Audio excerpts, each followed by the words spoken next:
There are a lot of people out there giving terrible real estate advice. That was terrible advice. Terrible advice. I don't think that I'm one of them. I like to think of myself as a resource for all the buyers and sellers and homeowners out there. So in this video, I'm going to go over some of the most popular terrible pieces of advice I see on a regular basis. Whether you are buying or selling a home, there is a lot of well-meaning but outdated and harmful advice out there that could really cost you big time. So let's break down some of the most common misconceptions, explain why they're problematic, and discuss what you should be doing instead. Let's start with one of the most persistent myths in real estate. Always buy and never rent, because renting is just throwing money away. This idea was particularly popular during the early 2010s when market conditions were ideal for buyers. Interest rates were low, home prices were more affordable, and down payment assistance for buyers was widely available. In that environment, buying a home often made more financial sense than renting. However, today's market is a different story. Home prices have surged, interest rates have climbed,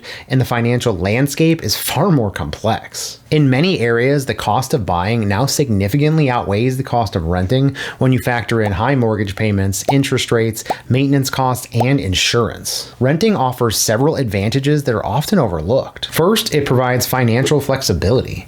If your job situation changes, or if you're uncertain about your long-term plans, renting allows you to move with far fewer strings attached. Second, renting frees you from the burden of home maintenance. You don't have to worry about unexpected repairs or upkeep costs, which can add up quickly for homeowners. Finally, renting can be a strategic choice in a volatile market. Renting can allow you to save money, build your credit, or wait for better buying opportunities down the line. But how will I know when it makes sense to stop renting and buy a home? It's a good time to buy when you can afford it, and when you have the need and desire and can accept the uncertainty of owning a home. There is a big difference between affording the payments and being able to make the payments. So if you're being pressured to buy when you're not financially ready, remember that renting is not a waste. It is a valid and sometimes smarter option depending on your circumstances.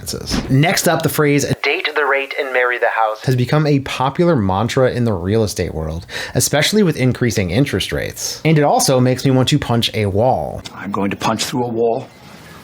The idea is that you should buy the home that you love now, even if the interest rate is high, because you can always refinance later when the rate drops. While this advice might sound appealing, it is built on several risky assumptions. First, it assumes that interest rates will indeed drop in the near future. However, no one can actually predict the future of interest rates with any certainty. If rates stay high or even rise further, you can end up being stuck with an expensive mortgage that you can barely afford for much longer than you anticipated. Second, this advice assumes that home values will remain stable or continue to increase. Now, over time, real estate will almost always appreciate in value. But if the market takes a downturn and your home's value decreases, refinancing might not be an option. You could end up underwater on your mortgage, owing more than the home is worth, which could prevent you from refinancing and could affect your ability to sell your home down the line. Finally, this approach encourages buyers to stretch their budgets, betting on future improvements of their financial situation. This is a risky strategy, as life can be unpredictable. Job loss, health issues, or other unexpected events could make it difficult to keep up with high mortgage payments.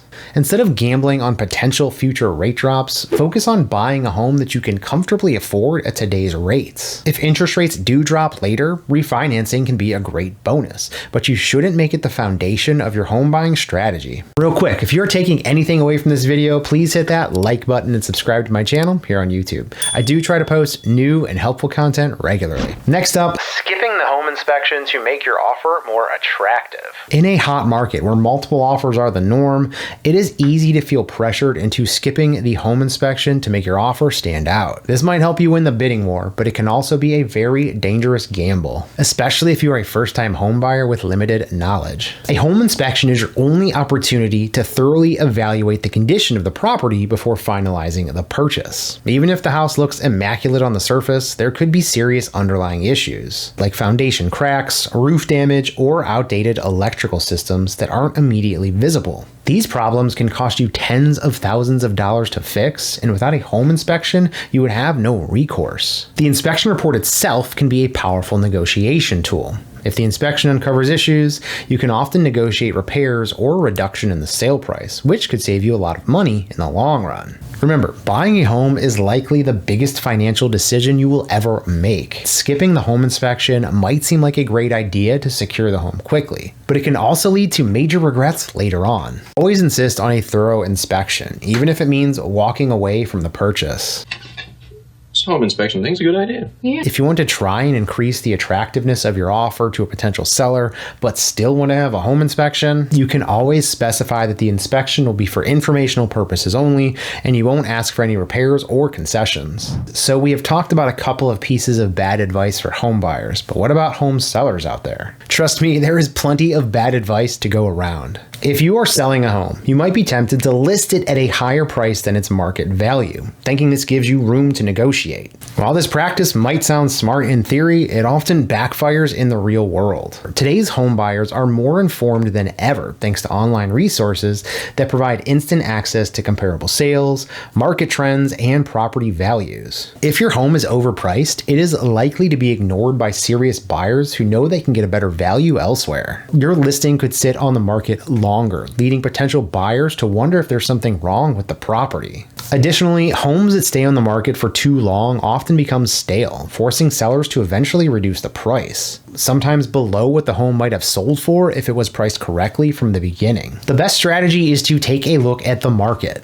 study what comparable homes are selling for, see how long they are taking to sell, understand what the inventory levels are doing locally, and then price your home competitively based on a thorough market analysis. A well-priced home is more likely to attract interest, generate multiple offers, and sell quickly. In many cases, this can lead to a bidding war, driving your final sale price above your initial asking price. Selling your home as is might seem like an easy way to avoid the hassle of repairs and updates. However, this strategy can significantly reduce the number of potential buyers and lower the final sale price. When you sell a home as is, you're essentially telling buyers that they need to take on the responsibility and cost of any necessary repairs. This can be a major turnoff, especially for first-time home buyers and those looking for a move-in ready home. Many of today's buyers are looking at places where they don't have to worry about taking on repairs and updating the major areas of the home. So as a result, your pool of potential buyers shrinks, and those that remain might expect a steep discount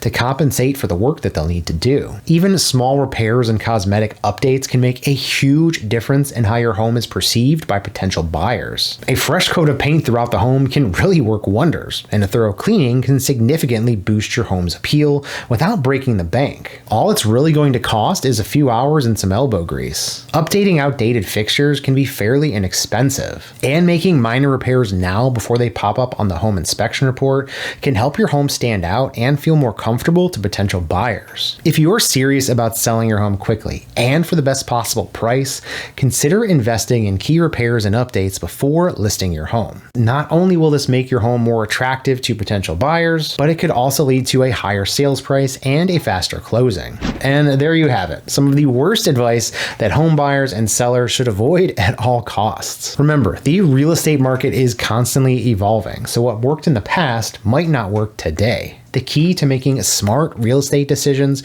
is staying informed, doing your research, and consulting with trusted professionals who will have your back and your best interest in mind. Have you heard any other pieces of bad real estate advice that you think people should avoid? If so, drop them in the comments below. I would love to hear your thoughts. And as always, if you found this video or any other videos of mine helpful, be sure to like, subscribe, and hit that notification bell so you don't miss any future content. Thanks again for watching. I'm George Poperad, and I'll see you next time.